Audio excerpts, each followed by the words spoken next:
We spent 2 days building a retaining wall and a shelf in her garage. Then we helped her neighbor build a ramp. Finally, we went to go help another lady who was living in a house that was almost unlivable. I couldn't go in the house, so I stayed outside and worked to make the patio look better with the outside crew. After a day and a half's work, both crews got her house looking so much better than it did before. All the people who we helped were so grateful, and that was very rewarding. I really had time to grow and reflect during this trip. I grew closer to the other people on this trip and to Jesus. My spirituality swelled from a little to a lot in just a week. I see the world a little different, and I'm trying to see myself in a different way so that I can put more trust in God, more than I've ever done before. And I'm sure that we have forever changed the lives of all the people that we helped last week. I'm so thankful that I could go on the mission trip to Arkansas this year, and I'm looking forward to the next one. I feel that I'm starting to be a better Christian and hopefully a better person. I really enjoyed getting to help complete strangers who are suffering through health complications and to let them know that they are not alone. God is always with them through simple and not so simple tasks.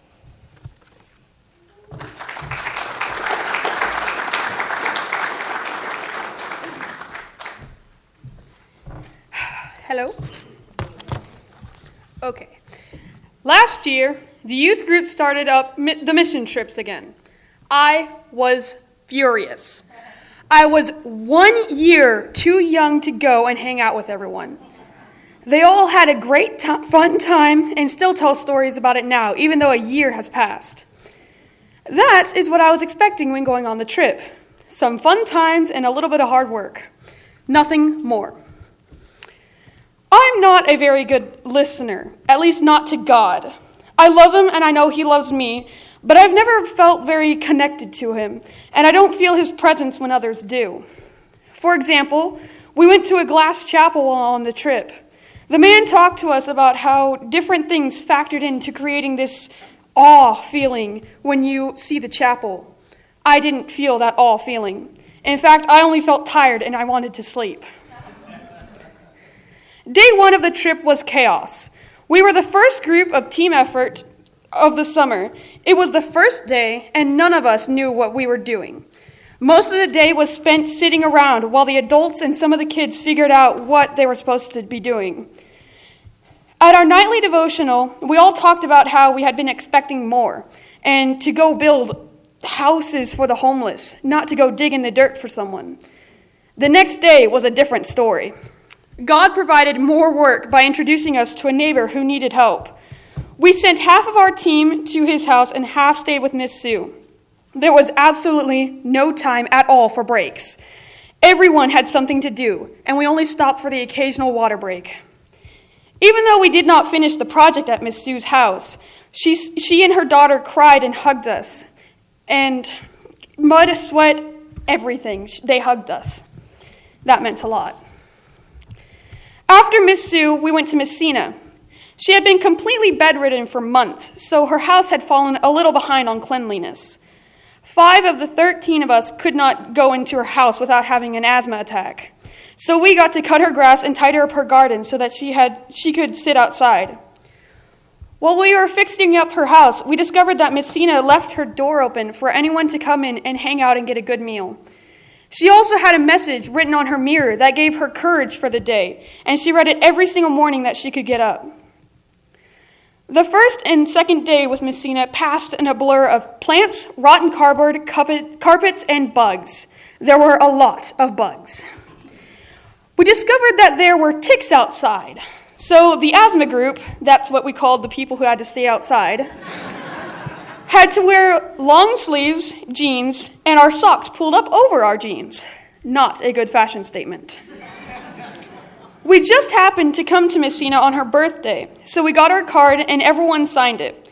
There was still a lot of work to be done at Miss Sina's house, but we started her way to having a nice, clean, and healthy home, and she looked incredibly grateful. The thank yous and tears from the 2 women meant a lot, but when I really felt God was on Thursday. At chapel, we talked about why we say no to God. We all went around in a circle and shared the things in our lives that cause us to say no to God and then put the rocks that symbolizes the no's into a bucket by the cross to throw them away. I cried. Others cried. We all cried on one another's shoulders, allowing God to come into us and fill us with the power to say yes to him. That godly touch traveled into the next day, where we all had a sort of mutual understanding about what we all feared the most, but we didn't act any differently. It is incredibly difficult to explain the feeling. Even now, I can feel a fire inside me telling me to go out and help others, and I hope that this feeling will never go away. But I know that I have to keep it going. The mission trip started a fire in my soul, and now I have to find a way to keep it blazing in full glory.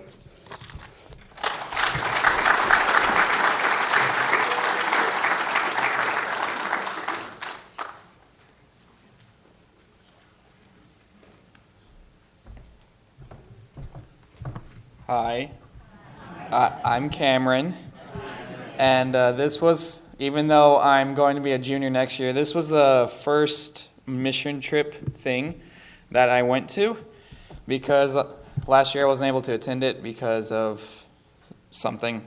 I don't remember what.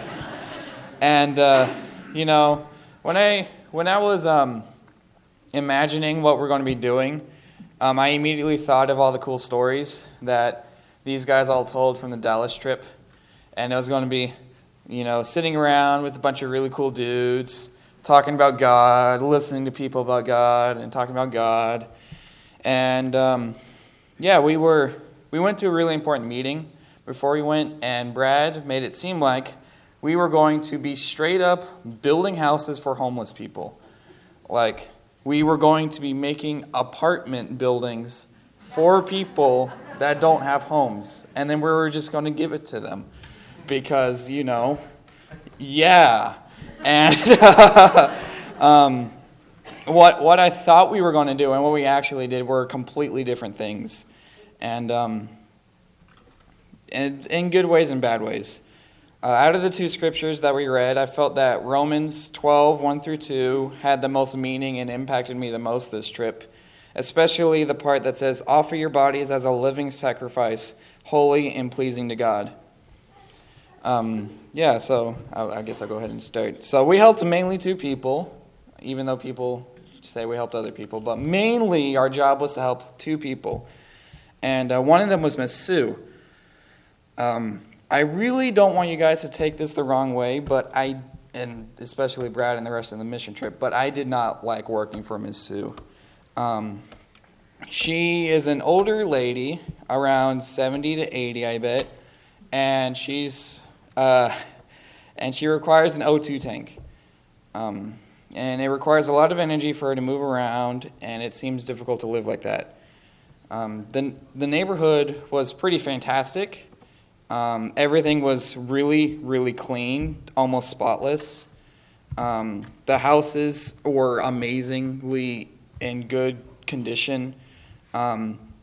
It seemed a little weird to me that we were making a 3-tiered water hole thing, and flower bed. Definitely what I did not expect to be working for God. And it seemed to me that we were doing more of a want than a need at the time. And that really reflected how I saw this operation. It felt like I didn't need to be there.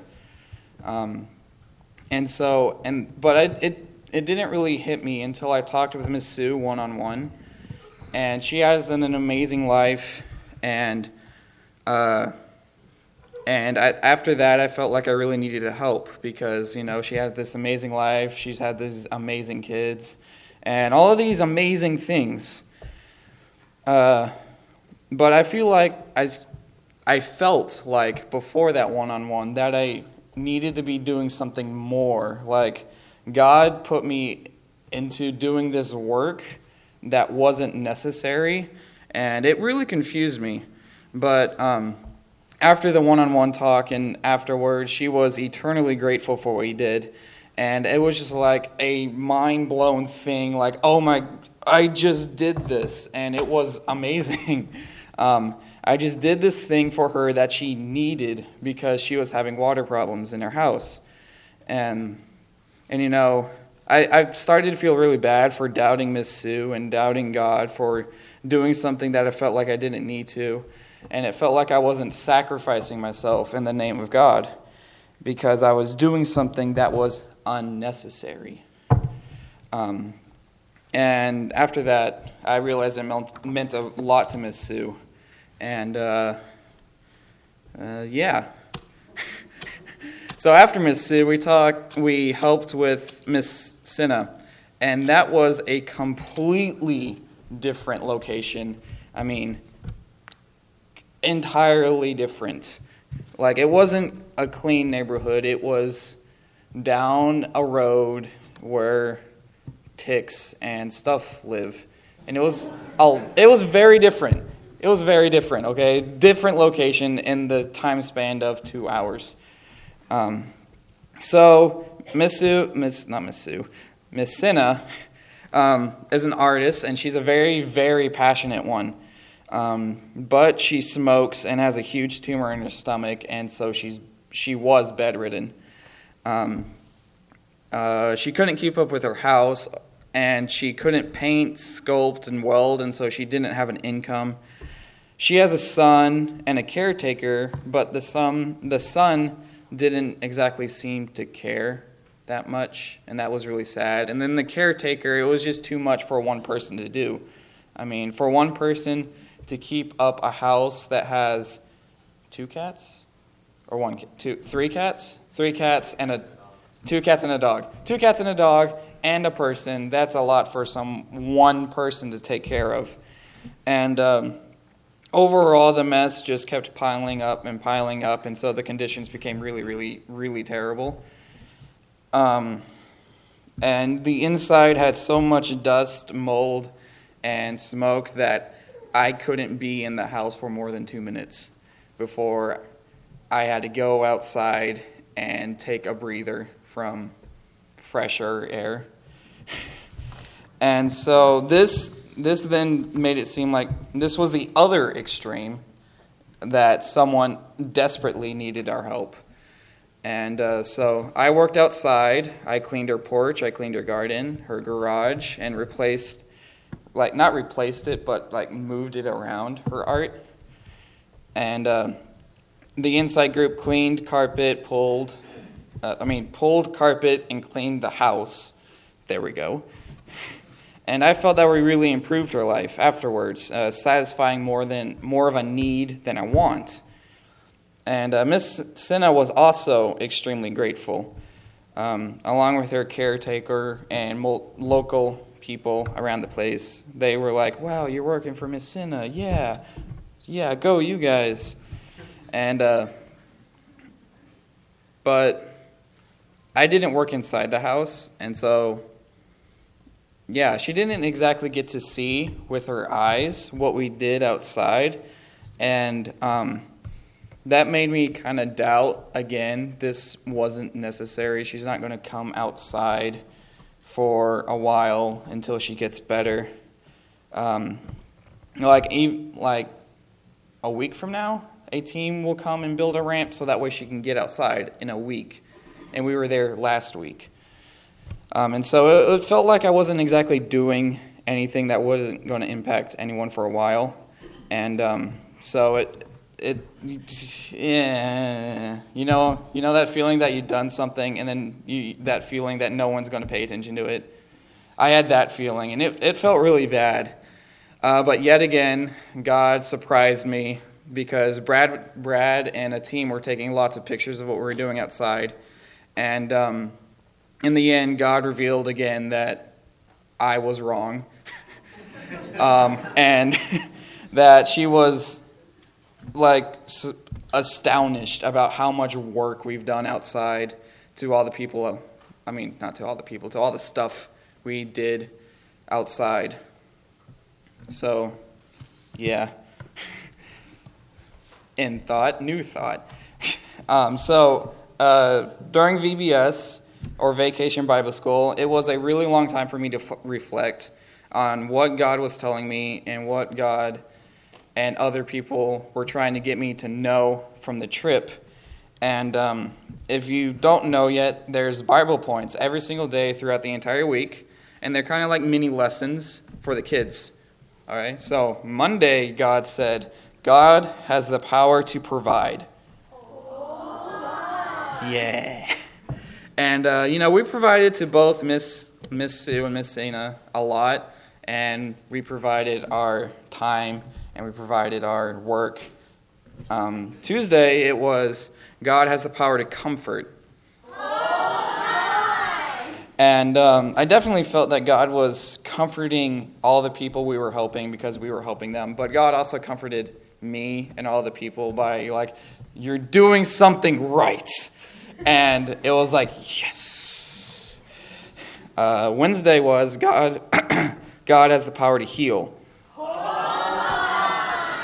While we were working, Miss Senna physically improved tons. And I mean tons. While we were working there, she managed to get up and walk around the house, and not too long ago, she was bedridden. That, to me, was just amazing. Thursday was God has the power to forgive. And I thank God for allowing me to forgive myself because I was not smart. And, we were his vessels, and we sacrificed ourselves to go and serve in his name.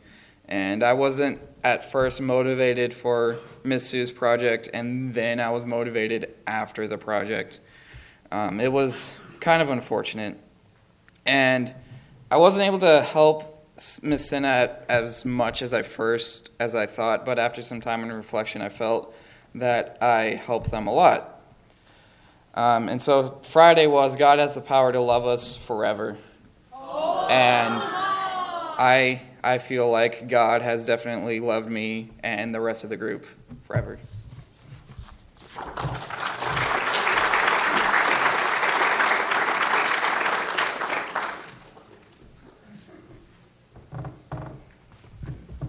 Good morning, I'm Joy, and I was one of the adults attending on the trip. I like being called one of the youth, though. That's kind of cool. When we selected our trip to Eureka Springs, the brochure read, "In the small towns and rural area in the Ozark Mountains are people who quietly live in deplorable conditions with little hope of change. Youth groups will find the summer mission camp heartbreaking at first as they see the destitute conditions in which people live. Reaching out to help these struggling families fix and maintain what little they have brings them a message of Christian caring and service that will open their eyes to Christ's love. Group projects during the summer mission camp will be a mixture of roofing, painting, wheelchair ramp construction, and general cleanup and repair." That first morning as we pulled up to the location we were scheduled to work the whole week, my mind flashed back to the description that brought us to Eureka Springs, and I sank a little internally. Lord, is this really what you brought us 500 miles to do? You see, we had just stopped in front of a lovely house with a well-manicured lawn, a house that's nicer than many of the homes in the neighborhood surrounding our campus here. We were there to help a woman named Miss Sue with some landscaping and to stain her deck, but looking at the house, I couldn't immediately tell where the need was. I had to quickly erase any sign of confusion or disappointment that may have crept across my face, remind myself that God works through all things, and climb out of the van with a positive attitude, prepared to work. The weather report called for rain all week, and today was no exception. We dug in where we could, working on planter retaining walls, taking turns with the shovel, but in reality, with the rain on the way, there wasn't a lot for us to do, and we spent a lot of time standing around looking at each other. Again, I prayed, Lord, this can't be what we were brought here to do. I had felt at peace with the decision to travel to Eureka Springs, and we had felt God's presence in our journey. We'd have even been blessed, as you've heard, with a rainbow before we left, and then when we got to Eureka Springs, there was another amazing rainbow there waiting for us. We were still, this day was not showing the promise of the life-changing experience I had hoped for our youth. Because of the lack of work, I, as well as others, had time to talk with Miss Sue one-on-one. She was incredibly grateful to have our help, and I learned that she had faced a number of health challenges that prevented her from leaving her house regularly. I was beginning to see that the needs we were serving here may not be apparent or visible. I continued to pray for understanding and for ways for our group to serve. As we worked that day, a man drove by and asked if there was any way we could help him as well. God was with us, and his plans were becoming clearer. After additional prayers and a serious conversation with the director of the camp, opportunities to work hard presented themselves. The next day, we split our crew. Half continued to work at Miss Sue's, and the other half helped that neighbor who had stopped by the day before. A gentleman who had been trying to find help for 2 years to do work on his house. He used to be an incredible handyman, but health problems had prevented him from being able to complete projects now. We were not short on work that day. And as you have heard from the other youth who have presented, meaningful ways to serve popped up throughout the rest of the week. Although that first day raised a lot of questions and doubts, I believe it was not an error. It took a slow day to open our hearts to the fact that serving those whose needs are not as visible is just as critical as serving those needs that are visible. It reinforced the importance of community and human connection. Our community is full of people like Miss Sue, kind people who may live in pretty houses, who wear warm smiles, but may have lost their ability to do little things that they used to do. People who may appear to be doing well, but due to mounting medical bills or other hidden challenges, aren't able to address the things that need to be addressed on their own, and may not have the connections any longer to find help directly. The Lord was with us continually, reminding us through rainbows' presence in the sky, as we've talked about. They were above us, they were on the walls in the chapel, and then on the last day we opened some cards from the children of our congregation, and they were present there as well. It was really cool to see that many rainbows. It just took us a little faith and trust that the rainbows would reveal themselves after the rain that first day. Our trip to Eureka Springs was filled with many opportunities to serve together, to worship together, and grow closer together. We could not have been blessed with this opportunity without your financial and spiritual support. With that in mind, we've put together a little slideshow to allow us to share the experience we had while we were in Arkansas. We hope you enjoy it and that it opens opportunities for us to continue conversations about the experiences that we had. Okay, enjoy.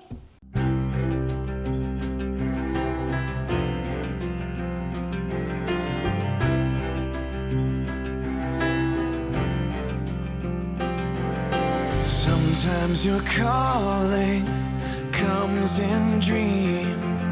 Sometimes it comes in the Spirit's breeze. Yeah, you reach for the deepest hope in me and call out for the things of eternity. But I'm a man of dust and stains. You move in me, so I can say,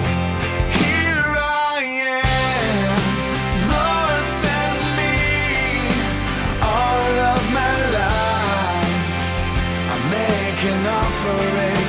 Here I am, Lord, send me.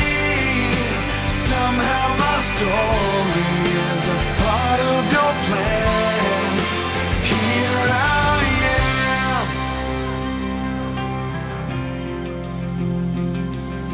Setbacks and failures and upset plans test my faith and leave me with empty hands. Are you not the closest when it's hardest to stand? I know that you will finish what you began. And these broken parts you redeem become the song that I can sing. Here I am, Lord, send me all of my life. I make make an offering. Here I am, Lord, send me. Somehow my story is a part of your plan. Here I am, overwhelmed by the thought of my weakness and the fear that I'll fail you in the end. Oh, in this mess, I'm just one of the pieces. I can't put this together, but you can. Here I am, Lord, send me.